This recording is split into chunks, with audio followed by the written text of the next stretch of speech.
Hello, my name is Joseph Arnold. Welcome to our first Soulforce Conversation. And I'm here with my very dear friend, Raji Malik, who's a guitar player. We've been playing music together for many years now. And the subject for today is about one of the biggest challenges that comes up again and again and again in conversations that I have with artists, musicians of all kinds. And it's the struggle to not only share your music, but love the process of sharing your music or your art. And understanding the impact of it. And yeah, and that's part of it, understanding the impact that your art has. And we were just talking about that the relationship between like livelihood and impact, and you're telling a story from a show you played last night that kind of puts all these themes together. Yeah. I was talking to a friend of mine who has been touring a lot and, was feeling like a little burnt about it. And then when I started talking about how, the way that I see the way that sound waves move out through space and go through our bodies and connect us all, and how when we share our art, that there's a transformative effect on the community that we share it with. And then they go out into the world better than they were at channeling love, and how significant that is. He found it really helpful to hear that. And I feel like a lot of artists sometimes get focused in on, am I playing this note right? Am I doing this right? That it becomes more of a struggle, and that focusing more of our attention on the quality of what we're producing as we sense it, and the effect that it's having on people when we share it, and how that can help us also be more confident in sharing it. Because we were also talking about how a lot of artists feel like, you had mentioned on our way into the woods here about how you were feeling sad for artists in a way, and you want to share what that was. Yeah. Well, I have conversations with students and colleagues, and so often the conversation comes down to how difficult it is to make a living in the arts, or even if they're not a professional artist, like how difficult it is to share their art in a way that feels good to them, to share it for an appreciative audience. Where do you find that audience? I was talking about this with a friend earlier today. We used to sing together. 100 years ago, it was, before internet and movies, before the radio. What did people do together? Especially Europe and the U.S., but really all around the world. People make their own entertainment. Mm-hmm. We would gather around the piano. We would gather in somebody's parlor or around the campfire. The drum. Campfire. Get the drums. Somebody would grab their fiddle, and maybe nobody's an expert at what they do, but it brings people together. Yeah. And it brings this sense of belonging and like a shared experience that's just totally missing from our modern industrialized way of life. Yeah, which is very isolating. Very isolating. And now with all the technology, it's even more isolating. And social media doesn't make anything better. It's like my friend was saying, oh yeah, well, I think it's easier than ever for us to share our art. We can just put it on social media, but that's not the real kind of juicy connection that sharing art is supposed to be like. Of physically being in the same place and sharing the physical energy of the same space, and the synergy that happens in there. Yes. Which is where that really, very high level of endorphin releasing experience comes from, and is like bathes our organs in beneficial chemicals, neurochemicals. Yes. And it's a powerful experience. When I played last night, I was talking about how when the last piece I played was a piece called Clarity, and the invitation for it is to notice that as the sound waves move through the air and through our bodies, and that it becomes a thing, a grid that we're all connected to, we can actually extend our consciousness outward on that grid and sense that we are interconnected. And that in that feeling of interconnection, there's so much benefit. Physically, emotionally, spiritually. Yes. And this is the power of the arts. Yes. This is what that does. And sharing it in real life with real people in a community is so powerful and so needed, because we have such an epidemic of stress and anxiety and isolation. Yes, absolutely. There are a couple different pieces here for me. One is how art mimics gift, or it is a gift. And the same things that make a gift different than a transaction are the same things that make art different than commodity. And then the other piece is about sort of art's transcendent purpose. So I'll say a little bit about the gift first. In our culture, we have kind of I don't really like the way we have gifts done in our culture. I'm thinking of the way that we give in philanthropy. It often happens, we have this conceit that a gift given anonymously is somehow more noble than one given with your name on it. But this completely contradicts the history of gift giving, which is the history of human relations prior to the advent of money, basically. So most of human history are relationships in a tribe or outside the tribe. We're all gift relationships. This is how economies worked. This is how relationships worked. By helping each other. Yes, by giving and receiving gifts. And one of the things about gifts in that context is that you don't have like a bank. You don't have a bank account in which you store your money. There is no such thing as your money. You simply are the custodian of the gift for a while. But if you hold on to it too long, you get censured by the by the other people in the community, because it's not supposed to be that way. It's supposed to circulate. That's one of the properties of true gifts. But also, true gifts need to be witnessed. That's the bank account. When people see that you're giving properly and receiving properly, and that you are a conduit for the flow of resources in the community, favors, handicraft, whatever it might be, food, when they see that you are a good conduit for this, that's your bank account. Your bank account is your reputation. You got cred. Exactly. Exactly. And so there's something about giving your gifts and having that be witnessed that's crucial for knowing who you are as a person and being connected with those around you, and just feeling good inside yourself. And so when we give our artistic gifts in a situation where we're only in front of strangers, there can be positive things that come from that, absolutely. But it doesn't do the same thing for us in terms of our felt sense of fulfillment and meaning and value. Yeah, and the function of what we want to provide through our creativity, it just doesn't do that.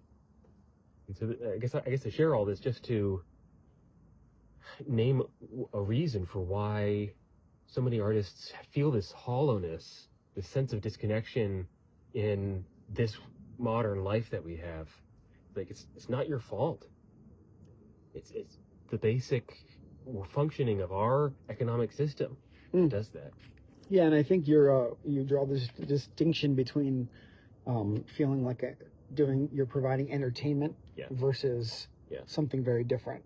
Yeah. And I think when as performing artists, like as musicians, and I think if you feel like you're valued as an entertainer, that's not fulfilling in the way that we normally have a relationship with our art, that there's something sacred about about creating, and that there's this relationship that we have as artists with energy around us, where we somehow feel like we're channeling and open to it, and then this creation comes and then it has this effect on others. Like, that is not entertainment at all. That's that's food for the spirit, in the same way that food sustains us physically. That's exactly right. In my book Soulforce, I have many quotes, and one of the quotes I love the most, I'll just share a little snippet from it. It's by John Anthony West, who is a independent Egyptologist, and he wrote this amazing book on Egyptian art called Serpent in the Sky.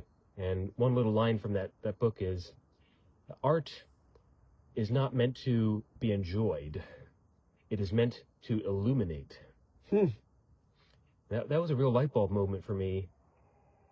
And I would say my sort of central creative gift, other than my own violin playing, is the articulation of the purpose of the arts, the true purpose of the arts.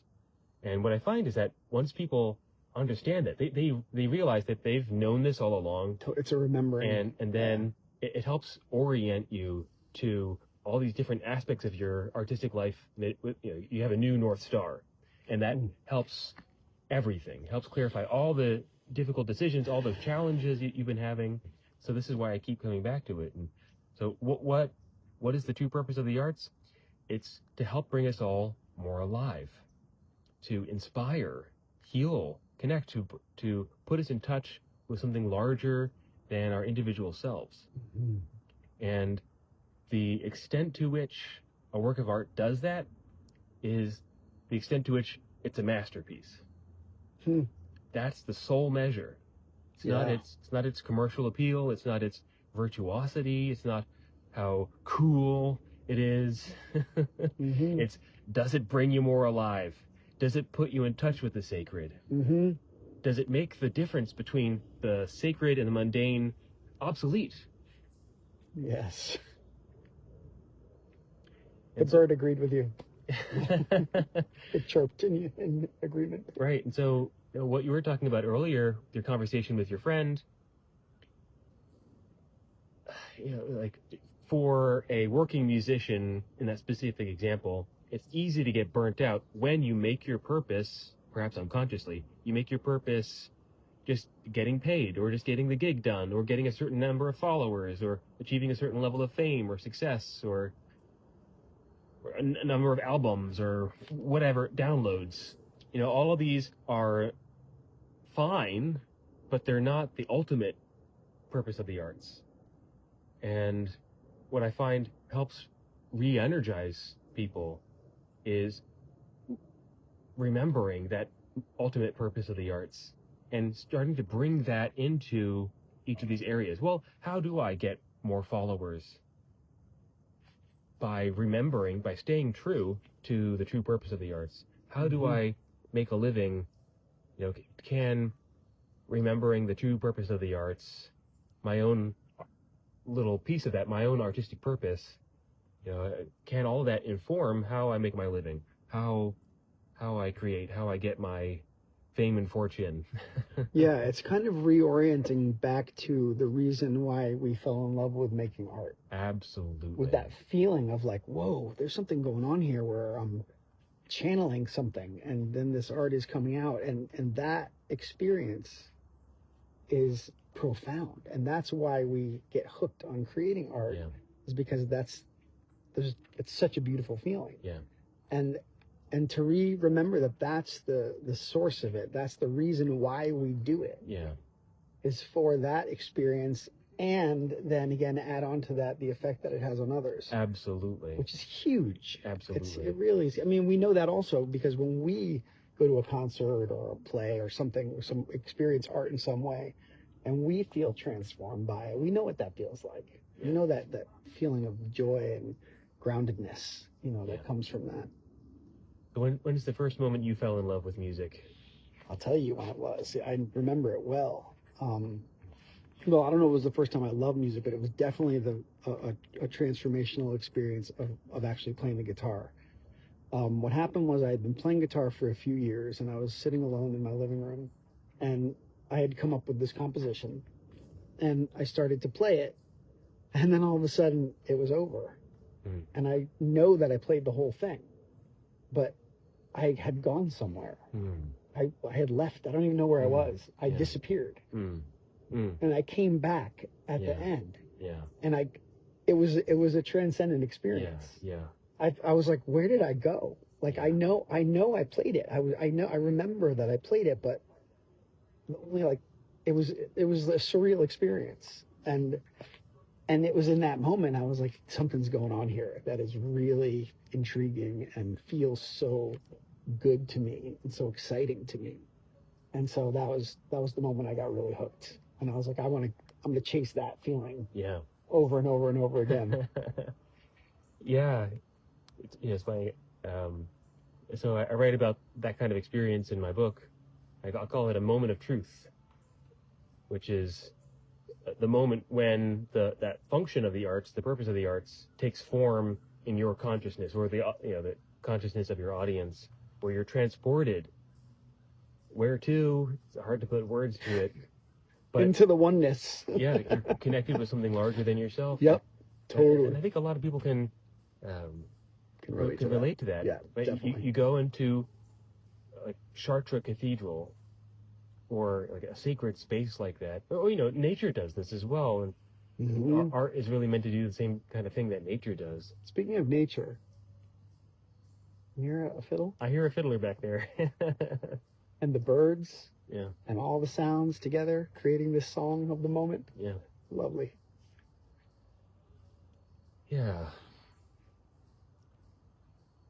Yeah, so when we connect with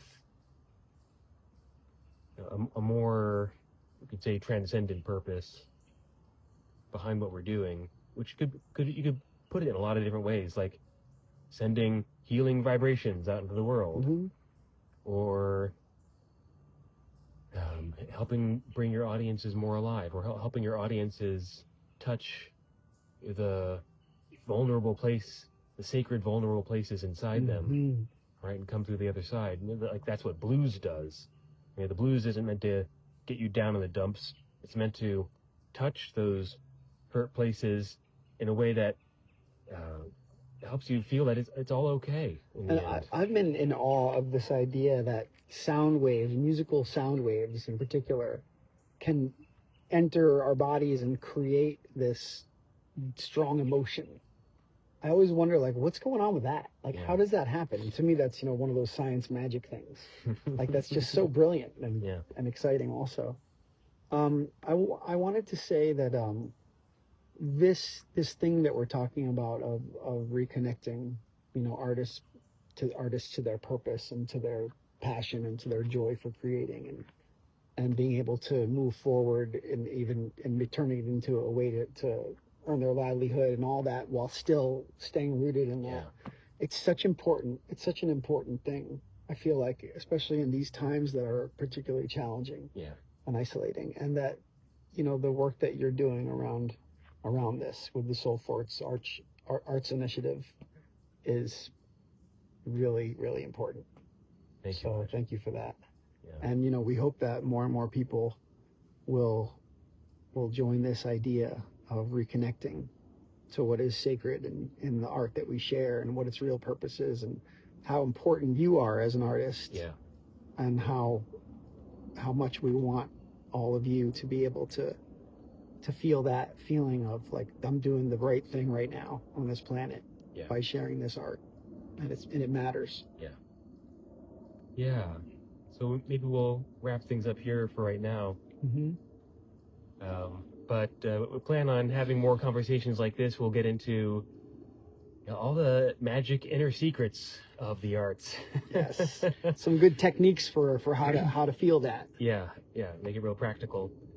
And if you want to join us, then you can like and subscribe to this channel as well. The Soulforce Arts Institute, which I run, offers many programs and an online community, so you can find the others who are also interested in this, and you can band together. We band together to create more beautiful art. Yeah, so you can create a more beautiful world. That's right. So just visit soulforcearts.com. You can learn more about that, my book, and all kinds of other things. So thank you, Raji. Thank you, Joseph. See you soon. Bye.